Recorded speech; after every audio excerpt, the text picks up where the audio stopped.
भारत माता की जय। भारत माता की जय।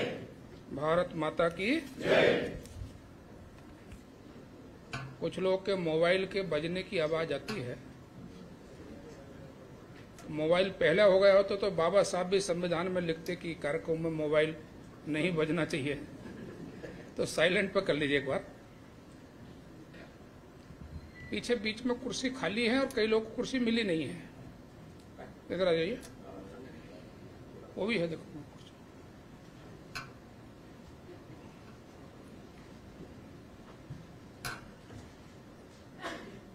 भारत रत्न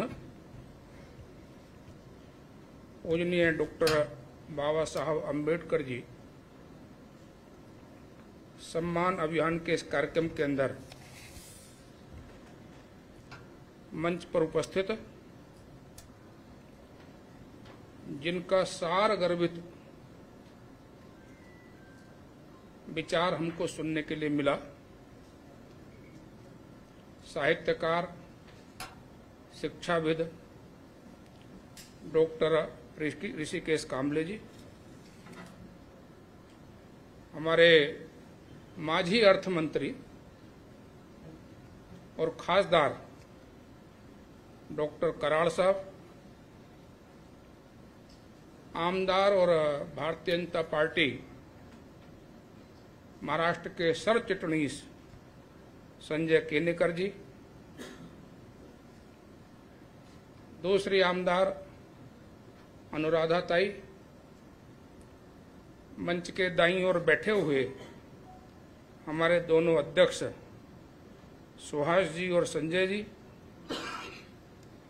इस कार्यक्रम को सफल बनाने के लिए जुटे हुए सूर्यवंशी जी, किशोर जगताप जी, लक्ष्मण सिंधे जी,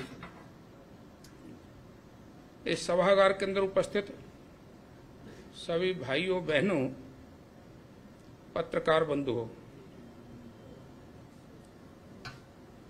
हम सभी अब ऋषिकेश जी का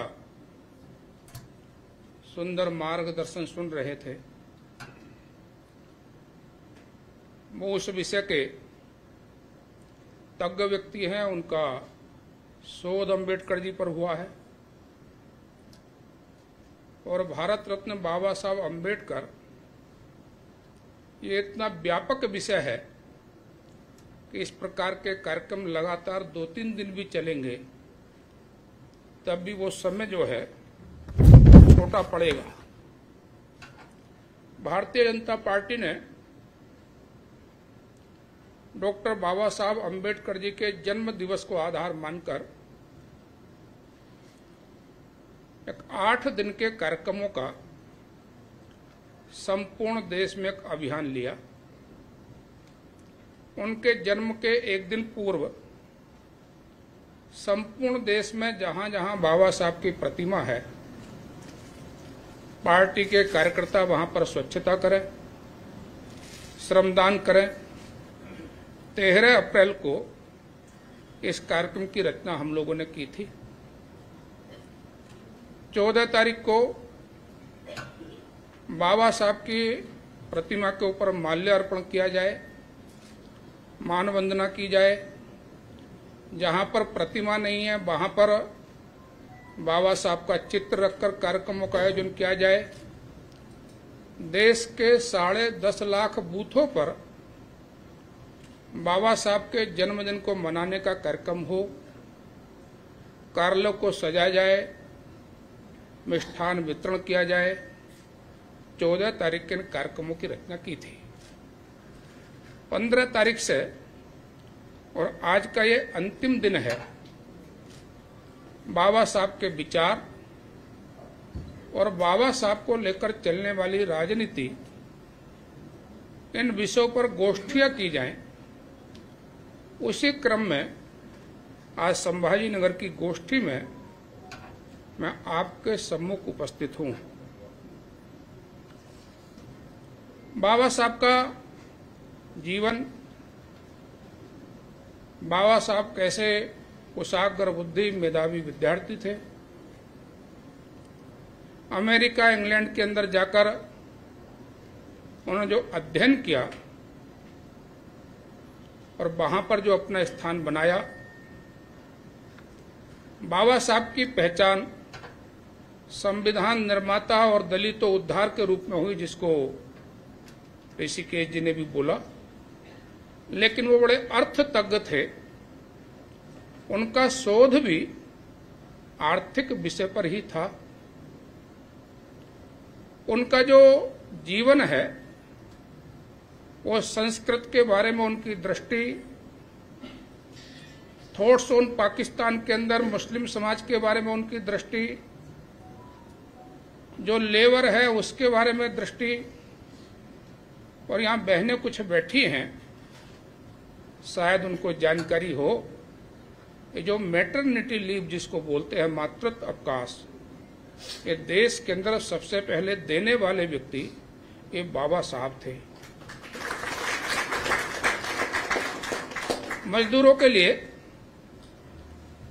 उद्योग जगत के अंदर सस्ते में कैंटीन उपलब्ध हो, वो अपना भोजन कम पैसे मिलने के बाद भी कर सके, ये उद्योगों में सस्ते में कैंटीन की व्यवस्था ये बाबा साहब की देन है।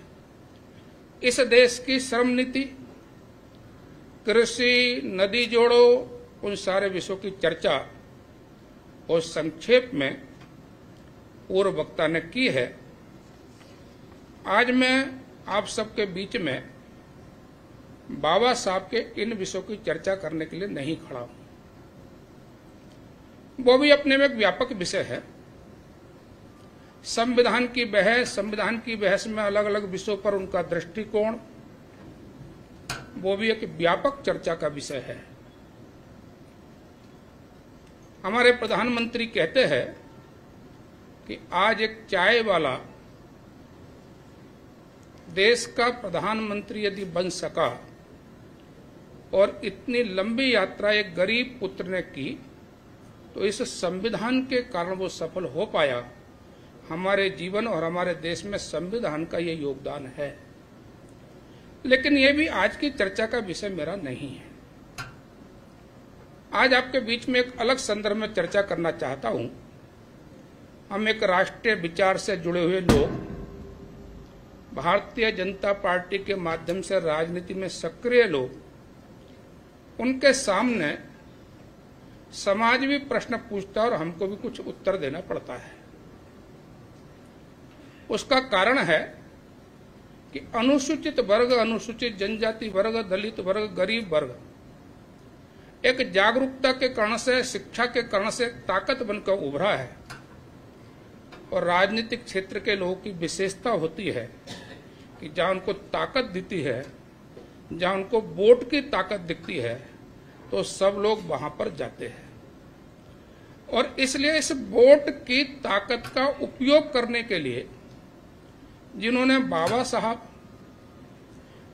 साहब के द्वारा रचनाकृत संविधान का लगातार उल्लंघन किया, अपमान किया, आज वो देश में संविधान की कॉपी लेकर घूम रहे हैं। और एक फैशन सा हो गया है।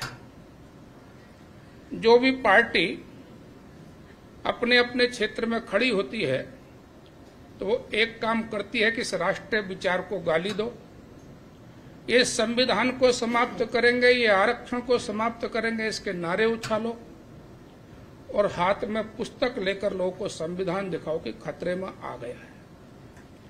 आज का मेरा विषय, ये संविधान खतरे में क्यों आया, संविधान पे खतरा किनके द्वारा है, आज तक संविधान का सम्मान किन लोगों ने किया है, किन्होंने नहीं किया है, ये विषय आपके बीच में मैं चर्चा कर रहा हूं। देश की राजनीति के अंदर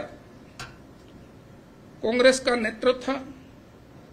सभी लोग मिलकर स्वतंत्रता प्राप्ति के लिए कांग्रेस के माध्यम से काम करते थे और कांग्रेस का नेतृत्व धीरे धीरे स्वतंत्रता के पश्चात नेहरू जी के हाथों में आ गया। नेहरू जी का अपने एक स्वभाव था, थोड़ा ऐसा भी कहें कि वो अपना विरोध सुनने के आदी नहीं थे, अपना विरोधी रहे इसको चाहते भी नहीं थे। आप कहेंगे आप ऐसा क्यों बोल रहे हैं, तो मैं उसका उदाहरण भी देना चाहता हूं। उन्हीं की पार्टी के अंदर कांग्रेस के राष्ट्रीय अध्यक्ष हुए, जिनका नाम था जेबी कृपलानी। जेबी कृपलानी स्वयं कांग्रेस के ऊपर आरोप लगाते, नेहरू जी के आरोप लगाते हैं कि आज ये चाटुकारों की संस्था हो गई है, आज ये अपने विरोध में किसी को भी स्वीकार करने के लिए तैयार नहीं है। ऐसे अनेक उदाहरण हैं। बाबा साहब का व्यक्तित्व भी अपने गुणों के कारण से, अपनी योग्यता के कारण से, अपने परिश्रम के कारण से देश भर में जिस प्रकार का निर्माण हो रहा था, तो बाबा साहब के व्यक्तित्व को भी किस प्रकार से दबाने का प्रयास हुआ, इसके उदाहरण उस समय की अनेक घटनाओं में से मिलते हैं। आपके बीच में कुछ उदाहरण भी रखना चाहता हूं। बाबा साहब संविधान सभा जो बन रही थी, इस संविधान सभा में उनको चुनकर जाना चाहिए, तो बाबा साहब को नेहरू जी ने, बीजी खरे नाम के कांग्रेस के नेता थे, 1946 की घटना का उल्लेख कर रहा हूं,